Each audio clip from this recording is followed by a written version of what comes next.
नमस्कार, आप देख रहे हैं खबर अपडेट। इस वक्त मैं कोडरमा संग्रहालय के पास मौजूद हूं, जहां एक झोला छाप डॉक्टर पर गंभीर आरोप लगाए गए हैं। आरोप है कि परिधि मेडिकल के संचालक पिंटू साव द्वारा गलत तरीके से इलाज किए जाने के कारण महिला मोनिका कुमारी की हालत बेहद गंभीर हो गई है। परिजनों का कहना है कि गलत तरीके से इलाज के कारण बच्चेदानी, किडनी और याद तक प्रभावित हो गए हैं। घटना के बाद पीड़िता के परिजनों ने थाना में आवेदन देकर न्याय की गुहार लगाई। वहीं न्याय की मांग को लेकर के परिजनों और स्थानीय लोगों के द्वारा संग्रहालय में धरना प्रदर्शन कर रहे हैं। आइए फिलहाल परिजनों से बातचीत करते हैं, पूरे मामले की जानकारी लेते हैं। क्या है पूरा मामला?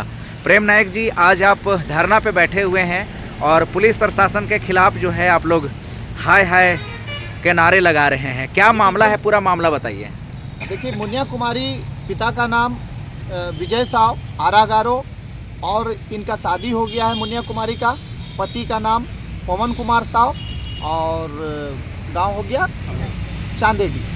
तो ये कोडरमा जिला के ही हैं और जो घटना को अंजाम दिए हैं वो पिंटू साव, तिलिया थाना अंतर्गत डोया डी के रहने वाले हैं और पिता का नाम उनका चुरामन साव। तो ये मुनिया कुमारी जो है, शादी होने के बाद जो है इसको जो है 3 महीना का बच्चा रुकता है और ब्लडिंग चालू हो जाती है। ब्लडिंग चालू होने, रक्त का बहाव होने के कारण बच्चेदानी की धुलाई की स्थिति बनती है। वैसे में पिंटू कुमार साव के द्वारा बोलता है कि डॉक्टर को हम बुलाते हैं और बच्चेदानी का धुलाई करवा देंगे और एडमिट करते हैं अपने मेडिकल, परिधि मेडिकल। और ये परिधि मेडिकल दुधी माटी में है और वो जो है सो बिना कोई लाइसेंस का मेडिकल चला रहे हैं और वहाँ ले जा करके बच्चेदानी का धुलाई के नाम पर अंडाशय को बर्बाद कर देते हैं, डैमेज कर देते हैं और बच्चेदानी को डैमेज कर देते हैं, बड़ियात को डैमेज कर देते हैं। और उसके बाद जो अब देखते हैं उनकी पत्नी और वो दोनों कर रहे थे, उसके बीच में जब देखते हैं कि इनको हम नहीं बचा पाएंगे तो इनको लेकर आनंद फानंद में अमृत हॉस्पिटल रांची जाते हैं। तो मेरा ये कहना है कि ऐसे लोगों पर जो है त्वरित कार्रवाई हो। जबकि मेरे संज्ञान में ये कल परसों से आया है, तो कल परसों से हम एक्टिव हुए हैं। 27/12/2025 को केस नंबर 230 कोडरमा थाना में रजिस्टर्ड किया गया और थाना प्रभारी के द्वारा अभी तक उसको अरेस्ट नहीं किया गया है। इसके लिए हम लोग धरना पर बैठे हैं। हमारी दूसरी मांग है कि उचित आर्थिक कुछ सहयोग किया जाए, क्योंकि इनकी जो पोटी होती है, जो पोटी पैखाना जो होता है वो पेट से होता है और पैखाना के फेंकने के लिए एक मशीन लगाया जाता है जो 400 रुपये का रोज आता है। तो एक गरीब परिवार से है, इनकी स्थिति बहुत दर्दनाक है।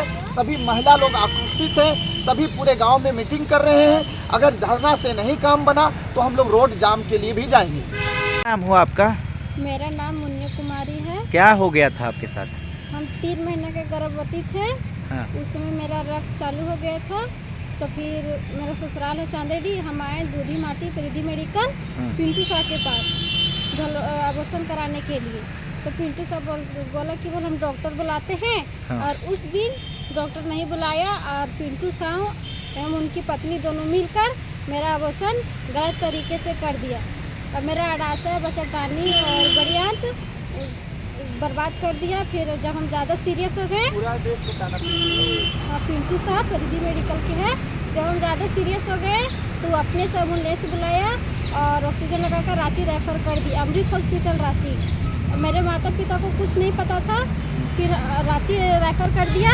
फिर वहाँ पर डॉक्टर बोला कि इसको बचने का चांस नहीं लेते हैं, तो बच्चेदानी, अंडाशय और बड़ियात निकालना पड़ेगा, तो हम इसको ऑपरेशन करेंगे। तो पिंटू बोला ठीक है, जो होगा सो होगा, ये सब निकाल दो।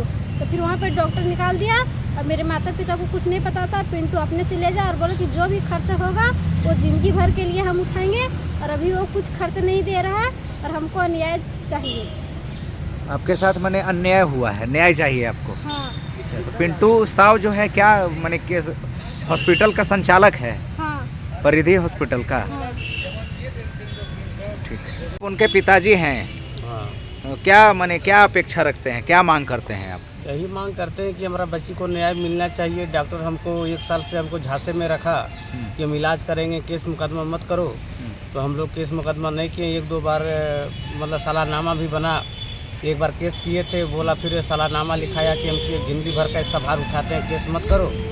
फिर कुछ दिन 10-15 दिन दवा दिया, फिर बीच में छोड़ दिया।